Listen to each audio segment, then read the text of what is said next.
Hello, my name is Albert Mariquin, and I'm the Senior Vice President of Electrical Safety and Dynamics Engineering Division here at ETAP.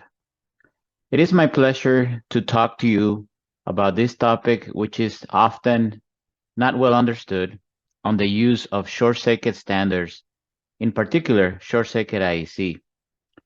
For those of you who are familiar with arc flash incident energy calculations, the first step is to determine the volted short-circuit current, which is needed to determine the arc current, arc duration, and finally the incident energy. For that, we need to use different standards, which include short-circuit IEC 60909, and that is the main focus of our presentation today. During this presentation, I will walk you through the differences between what is a short-circuit study for the purpose of protected device duty evaluation, and what is a short-circuit calculation for the purpose of arc flash incident energy. In the ANSI arc flash calculation world, we have had several years of a jump start on the arc flash phenomena. However, in the IEC world, there are still emerging standards which are not quite mature as those in the ANSI world. Part of the problem with these standards is the predication that IEC short-circuit standards are directly tied to arc flash incident energy calculations. We must remember that such standards were created for the purpose of arc fault current, for the purpose of device duty evaluation, and not for the purpose of arc fault current determination. Such application of these standards presents some challenges, which I hope to discuss here with you guys today. Arc flash incident energy calculations use modify short-circuit calculations to determine the voltage fault current. One thing that the IEEE 1584-2018 Working Group Leadership, which I'm part of, has always emphasized is that short-circuit standards and how to do a short-circuit study are really outside the domain of arc flash incident energy calculation guidelines and should not be included in such. However, short-circuit, as described in the standards, cannot be used straight up for arc flash incident energy calculations, as we will learn throughout this presentation. I will also try to extend this discussion to some IEC standards, which we can use for DC and high voltage arc flash calculations as well. So before we focus on the IEC short circuit part of our presentation, it is necessary for us to understand which short circuit standards are used around the world as the backbone for our arc flash incident energy calculation studies. We have ANSI C37, IEEE 3002.3, IEEE Standard 242, and so on and so forth. These are all North American-based standards used in several countries in North America and South America as well. In Europe and other parts of the world, such as in India, IEC 60909 is the default standard. Note that in this slide, I'm also including or listing IEC 61363, which at the moment is not used directly for incident energy calculations. However, it presents several benefits for future model development. This standard is the standard that allows us to calculate the short-circuit current for ships and mobile and fixed offshore units. So it has good benefits for transient short-circuit current calculations. And also 61 to 63 in the future will present more advantages than what IEC 60909 currently gives us. The same is true for IEC 61660, which is the standard to calculate DC transient short-circuit currents.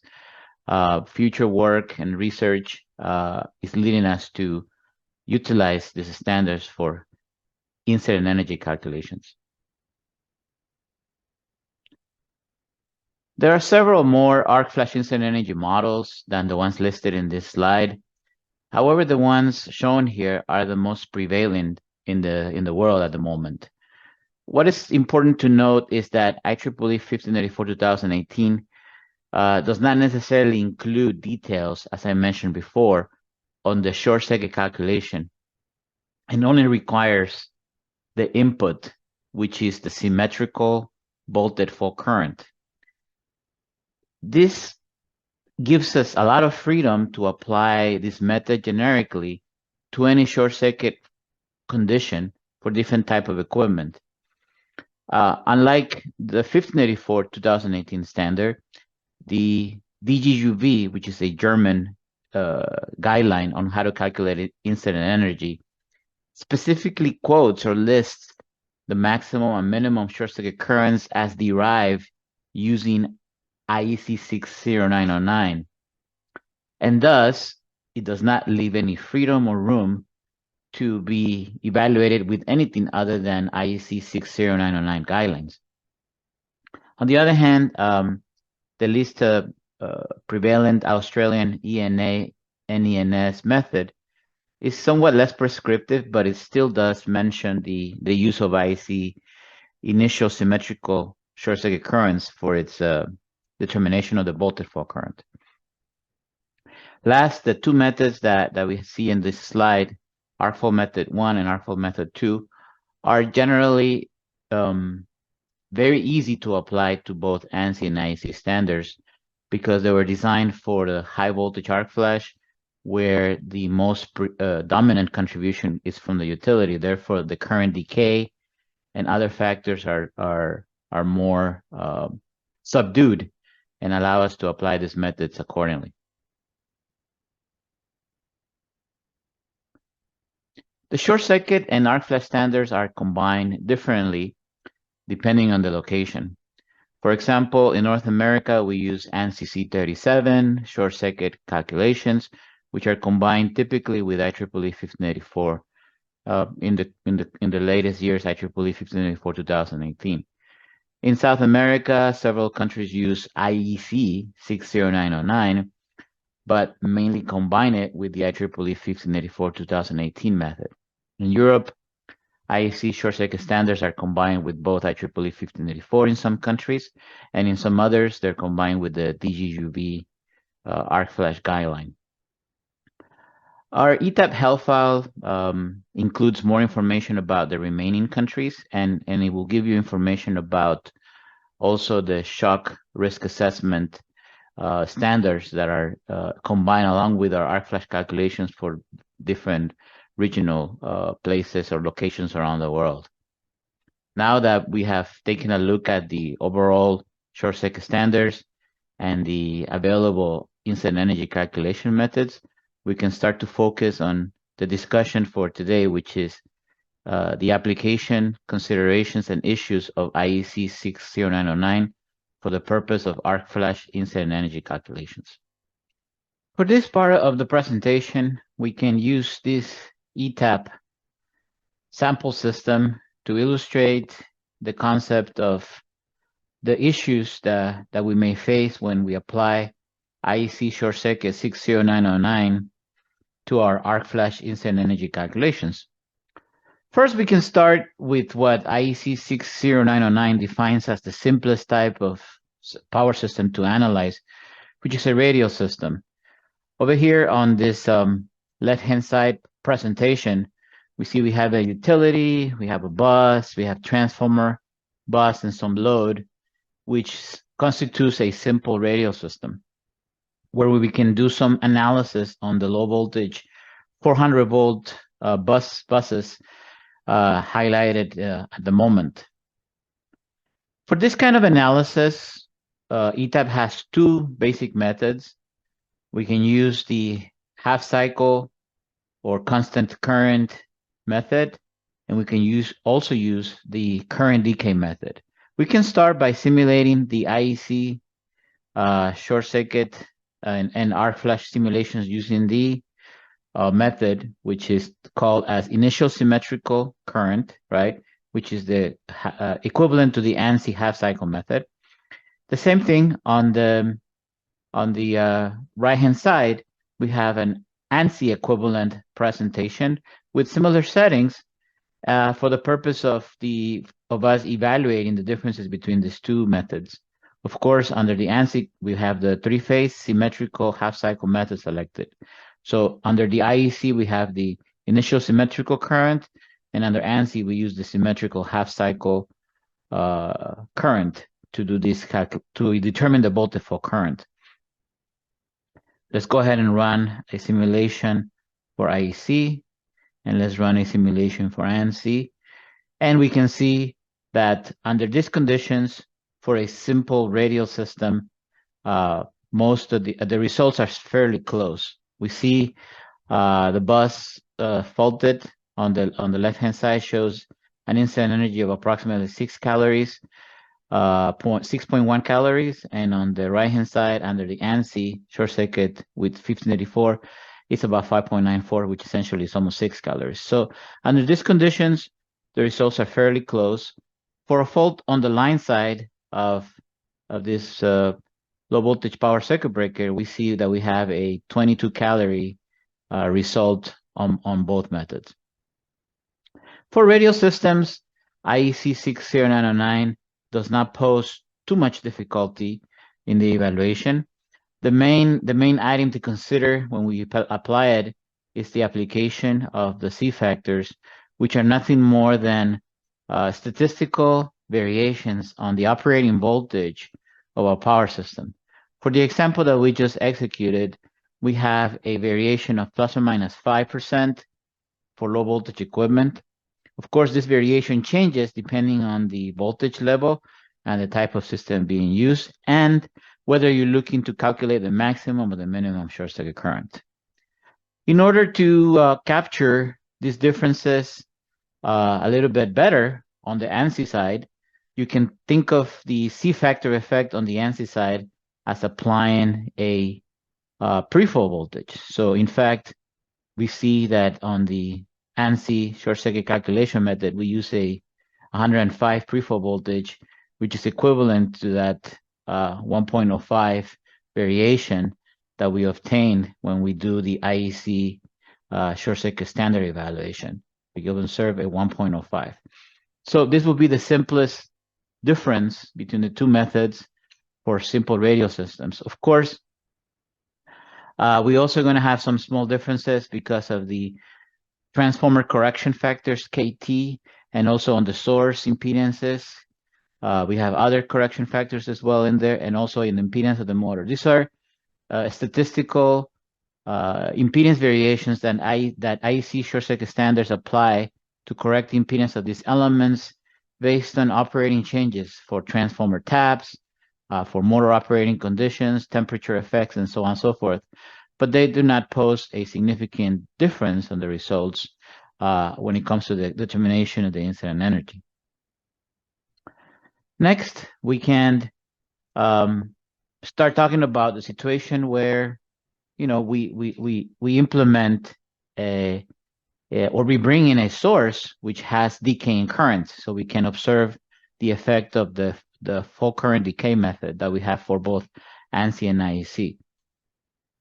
By bringing this synchronous generator in service and removing our utility source, we have essentially converted what was a constant current or constant contribution from the utility into more of a varying fault current decay from the synchronous generator that we have brought online.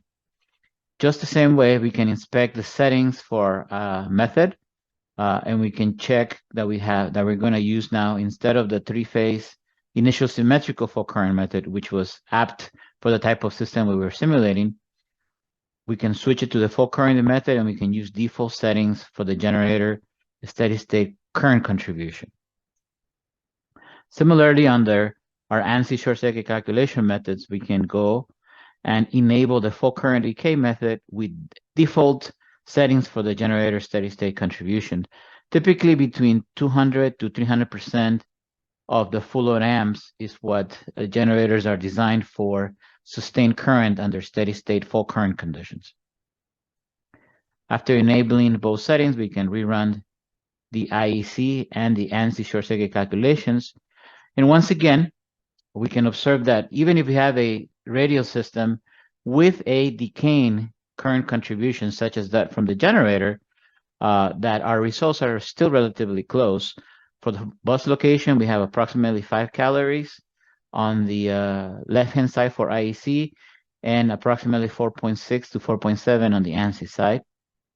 And for the line side result, we're still around 21.5 and 22.1 or 0.2 calories per centimeter square. Relatively small differences. So the IEC short circuit calculations still are apt enough for our incident energy calculations. However, where the problems start to show up, and this is because of the methodology that is utilized by IEC short circuit standards, is where we introduce contributions and we turn our system from radial to a mesh system. So by bringing in some motor contribution on the median side, and also by increasing our local low voltage motor contribution significantly, we're going to observe the behavior of the system and the changes in the fault current contributions. So we can redo our IEC calculation, and the same thing with ANSI. And as we can see, now we're starting to see an increase and a significant difference on the results for the IEC standard arc flash calculation. You notice in particular, at least at the bus level, that the current and incident energy are relatively the same, relatively similar. We can observe 6.95 calories per centimeter square on the left, and approximately 6.5 also for the ANSI equivalent. However, the currents, we need to show the same initial symmetrical current. So we have approximately 34.98 and 37.5 on the left-hand side for the initial sub-transient currents, multi-fault currents. However, where you will see the noted differences on the line side, where we have now 30.665 versus 25.29. That's almost a 20% change on the IEC side when we use IEC short circuit. The reason for this change is because of the mesh short circuit contributions that IEC short circuit 60909 specifies for our calculation. In the event of calculating breaking currents for multiple fed short circuits, IEC provides us equation 77, which is nothing more than an equation that considers the contributions from each decaying source, such as synchronous machines, synchronous generators, synchronous motors, and also induction motors or asynchronous sources, as they call them. Using this equation, we can obtain a decrement in the current as a function of time. However, this decrement was designed for the evaluation of the minimum operating time of circuit breakers. If you read through section 9.1.7, you'll see that this equation is qualified as a tool to evaluate the breaking capability of medium voltage and low voltage circuit breakers, which is not necessarily what we need to when we try to determine the decrement in the short circuit current for arc flash calculations. Because of that, you will notice that there is a significant difference, not necessarily in the contribution, which I'm showing right now on both left and side, through circuit breaker connected to bus 74 of approximately 26 kiloamps on both sides.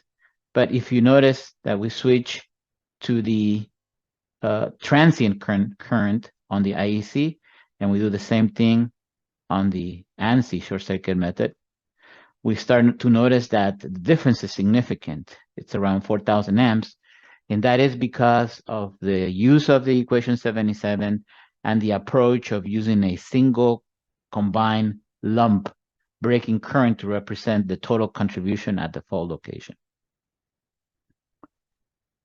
So that is an issue that it's a natural result of applying IEC equations from 60909 as they're designed for the purpose of obtaining the breaking currents. Next, we can talk about another situation where IEC 60909 short circuit standards may not necessarily provide the best voltage fault current calculation for the purpose of arc flash incident energy calculations. If we put this inverter-based resources elements in service, we can observe the that now we have into the system some inverters with what could be battery energy storage systems or solar farms or PV systems or plants, and any other type of inverter-based resource that can come into to the network. And according to IEC 60909 2016, there's some specific calculation requirements for maximum and minimum short circuit currents that must be followed when applying this short circuit standard. So we can place these elements in service and take a quick look at the calculations for both ANSI and IEC under such conditions. So we can go ahead and run the simulation for IEC and ANSI. And as we can see, the results do not change significantly under this condition on the IEC side. We notice that the inverter is making a contribution towards the faulted location. The same thing for both ANSI and IEC. However, what changes is the amount of current based on the way the inverter and impedance of the transformer T1 is handled in IEC. However, they both contribute. So what's important to note when we introduce inverter-based resources is to consider the fact that such large-scale, installations may be designed to keep contribution even during faulted conditions. This contribution has the purpose of supplying reactive power to a faulted location in order to help boost the voltage of the system and help it ride through these under voltage conditions. There are other instances where we also require other types of current support, but this will be the most common and popular application of such. Because of that, we should continue to consider the inverter-based contribution during the entire duration of the arc up to the time where our overcurrent protective devices are set to clear. Therefore, what we should do is also consider situations where we have maximum and minimum currents to simulate the same. In this case, when we run the simulation for both ANSI and IEC, we can quickly see the steady state current contribution for both IEC and ANSI solutions. And we notice that the contributions are still there, present in both systems. So now we can make a couple of adjustments to the study case for IEC and adjust the settings according to what you would consider a minimum current contribution from both the generator, the synchronous generator in our system, and also from the solution that we want to apply, which is more of a normal operating condition, where we have approximately 1 per unit pre-fault voltage, or for the C factor, or 0.95 would be acceptable. The point that I'm trying to make is that we also have to consider the minimum currents and contributions from elements to see if our protected devices will clear. So under such conditions, we can repeat the analysis and observe that the impact on the results is quite notable for a fault on the line side of the circuit breaker connected to our bus 74. We noticed that the incident energy went from upwards of 30 calories per centimeter square to nearly 48 calories per centimeter square. And that is the impact of the requirements of short circuit IEC for the minimum contribution from both generators and inverter-based resources. And the contribution is so small that in fact it approaches the value that you would determine using the steady state reactance of the generator, where the contribution from such would be even less than the full load amps of the machine during fault conditions. We must remember that such requirements for minimum current calculation were established for the purpose of establishing minimum relay pickup setting values and not for the purpose of evaluating arc flash incident energy. Okay, now we can observe one more item, which is the fact that the contribution from the inverter is actually turned off or zero during steady state conditions. Similarly, when we repeat the same process for ANSI standards, we can go to the method page and limit the contribution from the generator to a smaller amount, perhaps 50% of the full load amps, to signify a very small, lightly loaded contribution from this unit, because mainly we have a lot of inverter-based resource contribution that will supplement, so the generator would be operating under lower loading conditions. And on the standard page, we could lower the contribution down to maybe 95%, and we can rerun the simulation and observe what happens to a similar simulation. And in fact, in this case, both results agree in the fact that there is no contribution from the unit during steady state conditions. Now, where the problem gets bigger when it comes to IEC implementation is in the fact that when you look for the absolute minimum currents according to the standard, you must enable what is called the minimum short circuit current, right? And with this, impedance adjustments, C factors, and other corrections for the impedance of the network are set to a value that will yield the minimum current. Under such, according to IEC 60909, the contribution from the inverter-based resources should be neglected. Before I run the simulation, I'd like to show you what the clause on IEC 60909 states related to this condition. If we look at the standard, it clearly states that when calculating the minimum short circuit currents, the following conditions should apply. And two of those conditions state that the contributions of wind power stations units shall be neglected, and the same should be true for photovoltaic power stations. After reading this, we must understand that if we apply minimum short circuit calculations, it may not be safe for arc flash incident energy calculations, because even under lightly loaded conditions, these sources may still be contributing incident energy to a fault. Therefore, it would be unsafe to not consider them still contributing values, especially since the actual protective schemes and operating scheme of these units may require them to still contribute energy to these fault conditions. Therefore, our implementation for this condition is to limit the use of the absolute minimum current, and therefore allow it to be established only through the user-defined C factor condition, and manually lower the contributions. This is something that is an issue with the IEC minimum short circuit conditions, but obviously it's not an issue when we go to ANSI short circuit and we apply the different adjustments. For example, apply positive tolerance to the maximum temperature for arc flash, which would further increase the impedance and lower the current.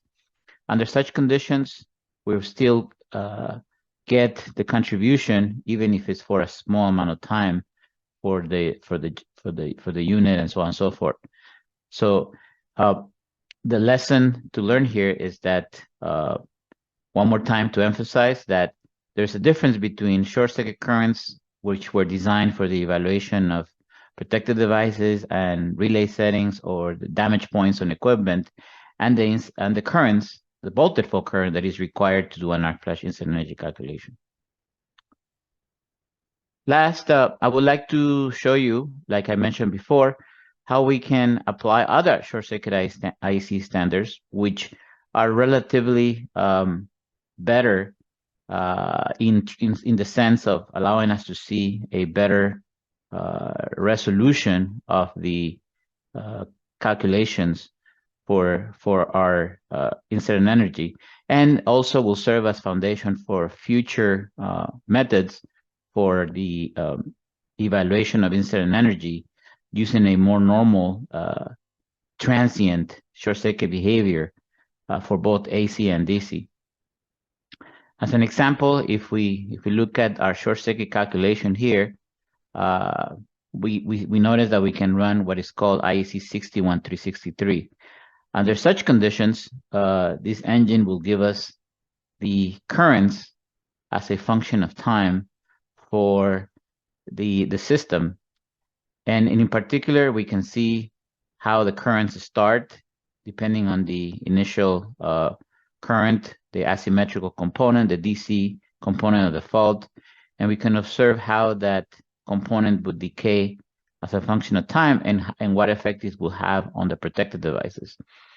IEC 61363 utilizes the time constants of motors and generators and other elements. Therefore, its current contribution would resemble more likely what would happen in a power system, unlike what we saw for IEC 60909, which simply biases those currents for the purpose of evaluating conservatively protected devices. And just like for AC, we also have the ability in the near future to evaluate the arc flash incident energy using more advanced transient short circuit models. And this would be applicable for DC or direct current incident energy calculations as well. In this example, we fault our DC bus connected to our battery system. And under such, when we fault this bus, we can see the contributions coming from the battery, and such contributions would include essentially the rise time and the initial time constant. It will include the peak current value, the decay or falling time of the battery time constant, and the steady state contribution. This transient behavior is important, especially since we're seeing larger and larger battery energy storage systems integrated into our renewable energy installations. Therefore, IEC 61660 is a good short circuit standard to establish the voltage fault current for future arc flash incident energy calculations. We must remember that IEC 61363 and 61660 were both designed to reflect as close as possible the actual short circuit currents, which are a good starting point for our arc flash incident energy calculations. So what can we conclude today as a summary? We can clearly conclude that short circuit study fault currents and a voltage fault current calculation for the purpose of arc flash incident energy analysis are potentially two very different things. We understand that short circuit standards were written several decades ago and mainly focused on the evaluation of protected device over current duty calculations, and also on the protection and damage points for several of the equipment. However, at that point, arc flash incident energy calculations did not exist. Therefore, the voltage short circuit currents, which are established using these standards directly, are not necessarily suitable for arc flash incident energy calculations. Also, we can conclude that arc flash standards, which directly mix clauses or requirements from IEC short circuit currents, may not necessarily yield deterministic results and may produce overly conservative incident energy calculations. And last, we can conclude that ETAP has done a lot of research and development work to provide alternate calculation methods, which are modifications of both ANSI and IEC short circuit standards, which make them more suitable or more applicable for the purpose of arc flash incident energy calculations.